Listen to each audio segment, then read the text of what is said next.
Um ranking elaborado pelo Banco Mundial define os países que têm mais ou menos maturidade em governo digital. Essa comparação inclui quase 200 economias, mas na prática ela mede o quê? Tem mais. A partir de quais critérios essa lista é feita? Para explicar esses pontos, você acompanha uma entrevista com o secretário de Governo Digital do Ministério da Economia, o Fernando Mickiewicz. O secretário diz o que foi feito no Brasil e o que precisa sair do papel para melhorar o acesso a serviços públicos no mundo virtual. A boa notícia é que o país subiu 5 posições e ocupa hoje o 2º lugar nesse ranking. Só a Coreia do Sul está na frente. Veja aí a conversa. Dizer que um país possui maturidade em governo digital. Perfeito. Maturidade em governo digital significa a capacidade que um país tem de estabelecer uma visão, um planejamento e executar essa visão com efetividade. Então, é nessa perspectiva que o Brasil tem se destacado aí na oferta de serviços para a população, que a gente apelida aí de governo digital. E, secretário, como é que a avaliação desse grau de maturidade é feita pelo Banco Mundial? Quais são os critérios considerados? O Banco Mundial utiliza uma série de indicadores agrupados em 4 grandes eixos. Um primeiro eixo, ele avalia os sistemas estruturantes que são disponibilizados para a administração pública fazer uma gestão efetiva. O segundo eixo, ele avalia como essa administração oferta serviços para a população. Então, tem esse viés de como efetivamente esses serviços chegam na população e a população pode fazer uso. Um terceiro eixo diz respeito ao engajamento da população e à transparência dessas medidas junto à sociedade. E um quarto eixo diz sobre as medidas habilitadoras, ou seja, como é que é feito o planejamento, a governança, o monitoramento dessas ações. E o Brasil, ele se destacou em todos esses eixos, né, obtendo a avaliação máxima para cada um deles e, com isso, conseguiu uma avaliação bastante positiva, um destaque nesse estudo. Bom, e nessa última avaliação, então, o Brasil conquistou o 2º lugar, né, ficou atrás apenas da Coreia do Sul. O que colocou o país nessa posição de destaque? Olha, o Brasil ele se destacou por ter uma estratégia muito acertada, uma estratégia que observou práticas internacionais consolidadas por organismos internacionais, também com benchmarks, né? Ou seja, avaliações que o Brasil fez com outros países que estavam avançados nessa agenda. Então, temos diversos países parceiros aí também que nos ajudaram a identificar essas iniciativas e consolidou isso numa estratégia, que é a estratégia de governo digital, que vem sendo executada desde 2019, com uma governança adequada. Esse é outro elemento, né, que tem que ser colocado aqui com destaque. Então, cada órgão público, hoje, cada órgão federal tem um plano de transformação digital, e esse plano de transformação digital é monitorado por órgãos centrais de governo mensalmente, e com isso a gente vai vendo, né, ser executada essa estratégia, que aí é a outra ponta, né? Então, é uma visão bem elaborada, uma estratégia bem definida e uma execução primorosa, e a gente destaca aí o papel de todos os órgãos, né, o suporte, né, da alta administração, né, o presidente Bolsonaro, os ministros todos, né, identificando, entendendo que o digital ele é chave para uma oferta de serviços públicos de maior efetividade.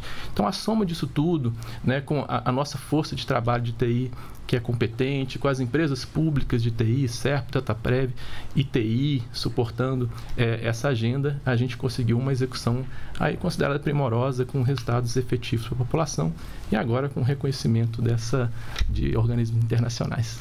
E o Brasil teve um maior avanço entre as nações avaliadas, subindo 5 posições em relação ao ranking divulgado em 2021, né, secretário? Como é que o senhor avalia esse desempenho? Então, esse desempenho, esse avanço, ele se dá exatamente pela execução dessa agenda. Na medida que a gente teve uma mensuração intermediária, a gente tinha um nível de execução dessa estratégia e agora, nessa nova mensuração, a gente teve algumas dessas iniciativas que estavam em andamento sendo concluídas, o que nos permitiu então, auferir aí resultados mais relevantes ainda nessa mensuração do Banco Mundial, né? Então, é reflexo natural de uma agenda que está em fase final de implantação. E um dos principais pontos que a gente teve nessa área, né, secretário, foi o gov.br, o desenvolvimento da plataforma, né, gov.br. Quais são os principais serviços que estão reunidos nela hoje? Quais são as facilidades que o cidadão encontra? A plataforma GovBR ela vem, então, materializar toda essa estratégia que a gente está comentando, né? Então, ela vem ofertar para a população um local único que antes o cidadão tinha que perambular perante cada portal de cada órgão, tendo ali o seu cadastro em cada órgão e tendo ali uma relação de serviços e informações também muito fragmentada. Então, o GovBR ele vem como plataforma congregar todas essas informações, todos esses serviços numa carta única, padronizada, e o cidadão tendo uma única conta, né? Então, hoje a gente já tem praticamente toda a população adulta com uma conta GovBR, podendo utilizar esses serviços públicos, né, que são 140 milhões de cidadãos com essa conta GovBR. E aí, respondendo diretamente à pergunta, a gente tem serviço, por exemplo, como uma carteira digital de trabalho, que antigamente era um documento que demorava para ser emitido, você ia num balcão solicitar, demorava a ser emitido, e hoje é um documento que você tira instantaneamente baixando o aplicativo nas lojas de aplicativos. E essa carteira, ela vem com serviços agregados, né? Vem com ali a consulta do abono salarial, ela vem com a possibilidade do trabalhador solicitar um seguro-desemprego. Então, é toda essa transformação de serviços, né? Serviços de destaque, como, por exemplo, o pedido de aposentadoria. Hoje, o aplicativo Meu INSS é a maior agência do INSS. Ela sozinha é maior do que todas as outras agências juntas, né? Em termos de número de solicitações. Então, é outro serviço também bastante demandado. A carteira digital de trânsito.